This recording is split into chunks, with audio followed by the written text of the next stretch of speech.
So, yung South Sudan at saka Puerto Rico na overtime game. So, magandang laban ano kasi yun yung laban na supposedly kagaya nung Gilas at saka Dominican Republic. Yung Puerto Rico parang Gilas yun. Humabol, come from behind. Ang kagandahan doon, yun yung sinasabi na may mga namintis ding free throws yung Puerto Rican, yung mga Puerto Ricans, may mga namintis ding free throw. Pero ang kagandahan sa kanila is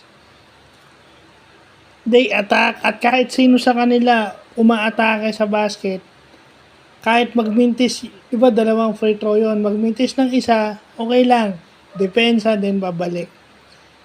Kasi nung nawala si Clarkson, parang wala na eh. Parang umupo na si Clarkson, umupo na rin yung depensa natin, except pagpupunta tayo kay Junmar. Diba? So, dapat nung nawala si Clarkson, pumunta na agad tayo sa loob kay Pajardo. And sana para may double team. Then, pag may double team, then kick out. I don't know why hindi tayo pumunta kay Junmar. Pero yun yung similar thing. Yeah? They go to Ismael,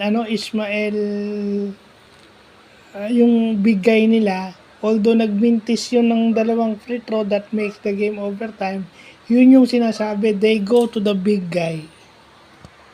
And then yung mga gwardiya umaatake dahil binabantayan na nila yung big man ng Puerto Rico. Ang ganda pa naman ng laro ng South Sudan at saka Puerto Rico. Lalo na yung mga South Sudan, kaya umiiyak pa nga yung ibang mga player dahil hinayang na hinayang. So maganda. Malaki yung improvement ng South Sudan. Makikita natin itong World Cup na to. So yun lang po.